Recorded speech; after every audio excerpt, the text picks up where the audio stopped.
Hi, it's Leela, the proud poly kinky queer slut. Today's question is, how do you orgasm so easily? And it's true, I do orgasm very easily. Part of it is anatomy. Part of it is I'm just fortunate in my body, and another part of it is there is a natural increase in libido that happens to women in middle age, in mid 30s to mid 40s, and that is part of it. But it used to take me a much longer time to orgasm, and I used to orgasm much less frequently when I had sex. And there are some things that I learned about my body and about how sex works that really helped change that for me. So I'm going to share those with you, and or at least the key points, and hopefully they help you have more fun. So the first thing is that the brain is the most important sexual organ. That what's happening during sex is mostly happening in our brains. And we have internalized as a culture a lot of sexual shame, a lot of sense that sex is not okay, and a lot of sense that we're going to mess it up, that we're going to mess up sex. So there's like some of the books I've read have just referred to this as the brakes. We're constantly putting on the brakes. So in your brain, there's the gas, which is like that these sensations feel great. This situation is really sexy. This is something I really like. And then there are the brakes, which are those sensations that are like, ooh, but maybe they're gonna get grossed out by my body, or maybe I'm not doing it right, or maybe my body's messed up, and or maybe I'm just not good at this and just not doing it right. All of those thoughts, or thoughts like, oh, I have to do the dishes. Oh, what about taking the kids to school? What about, oh no, I didn't do all the laundry. These things are all breaks kind of thoughts. So there's a practice, and I know I talk a lot about practice, but like having an intention and trying, and not really trying to get there, but just practicing doing this thing. There's a lot of practice with sex of just receiving. Allowing yourself to receive the sensation. Because one thing that can be, all those negative thoughts running around, if you can release them, like look at them and then release them, and just let that process of releasing them be something you practice, then you can have fewer of those break thoughts. And when you have fewer of those break thoughts, the gas works. Another thing that I think a lot of people feel when it comes to orgasm is that orgasms can be scary. And we don't think about it that way, but in our brain, some part of our brain is thinking it's scary. And so acknowledging that and relaxing into it, and allowing yourself to be comfortable with that scary moment of I'm in orgasm. Because the trick to multiple orgasms, in a lot of cases, is continuing the stimulation to allow the orgasm to run its full course and end and subside while there's still some stimulation going on, so that you can build up to the next one. So all bodies are different and have different sensitivity levels. This is going to look different for everybody, and definitely playing with your own body and playing with partners' bodies helps to find these places out and figure out what sensations feel good at what times.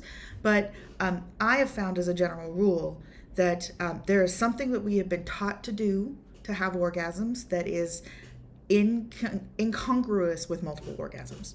And that is that we are taught to clench and hold when we're about to orgasm. And that does make the orgasm happen faster. So if it's literally like clenching the pelvic muscles. And I am talking mostly about female multiple orgasms, though I have seen penis owners have multiple orgasms as well. And these same kind of techniques apply to penis owners having multiple orgasms.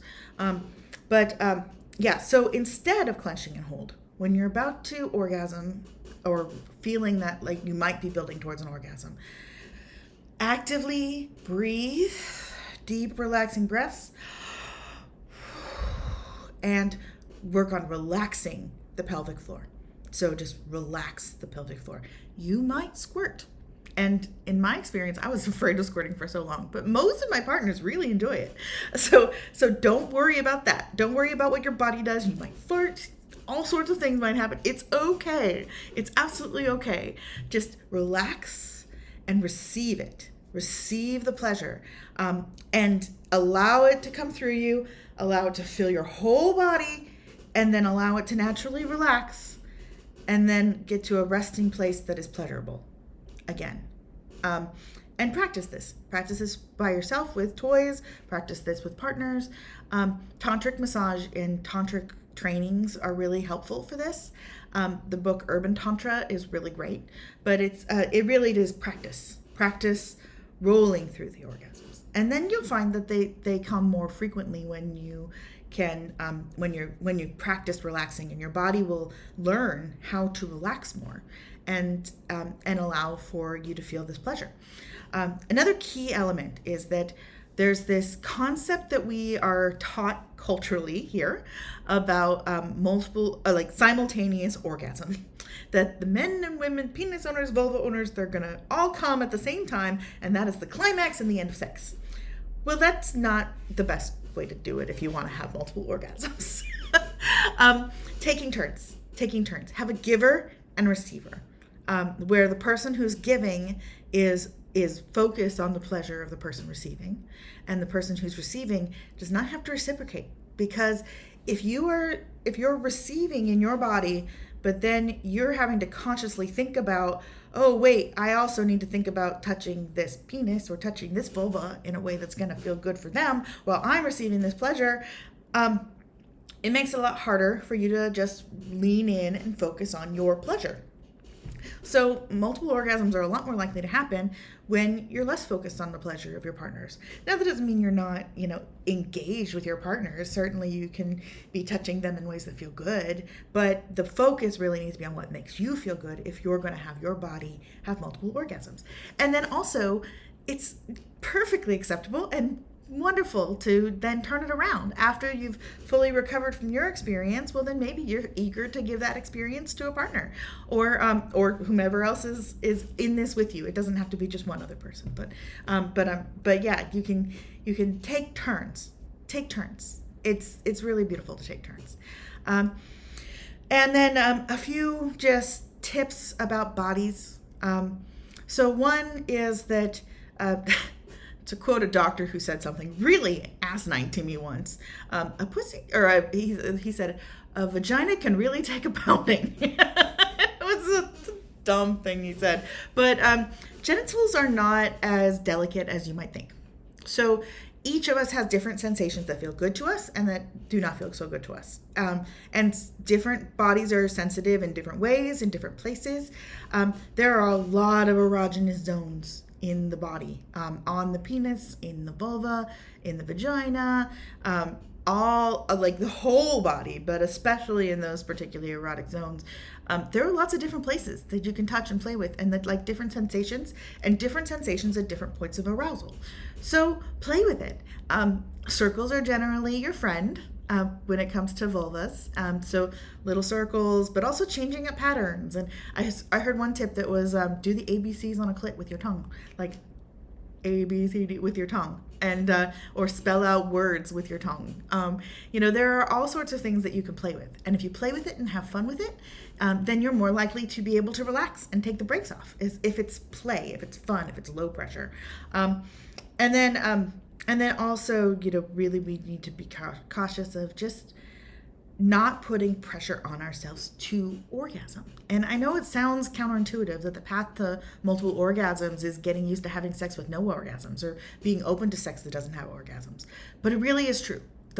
Having the pressure be on producing the orgasm it's a lot of pressure, and it's scary, and it's harder to get to a place where it's truly enjoyable if you're working towards that goal. Whereas if your goal is to just have fun with each other, if your goal is to just have fun with yourself and to enjoy sensation in your body and explore the sensations of your body, then your body's more likely to naturally experience pleasure and in a deep way. But it might take practice. It might take, like really approaching sex with the understanding that okay, I'm going to engage in sexual activity, but I have no expectation of orgasm, doing that over and over and over again to really get to a place where it's not stressful and the orgasms are welcome, but not required. So, I hope that's helpful. Those are just some practical tips to what has worked for me. And really, I can't recommend enough the book Urban Tantra. It's a really, really great book, and it teaches practical breathing techniques and practical advice on ways of touch, and how to actually, strokes and techniques that are good for the body, but also ways of thinking, ways of breathing to help produce the result you want. So yeah, I would recommend anybody check out that book, Urban Tantra, Barbara Carrellas. And yeah, I'll just leave you with the thought that practice makes perfect. So have more sex. Have more sex in situations that feel comfortable, because that actually really, really does help too.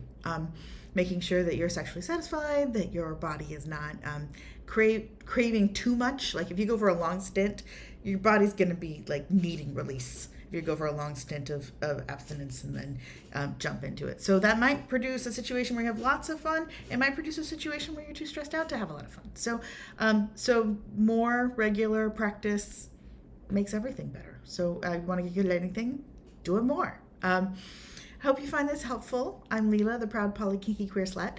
Remember, you can ask me anything, and have a great day.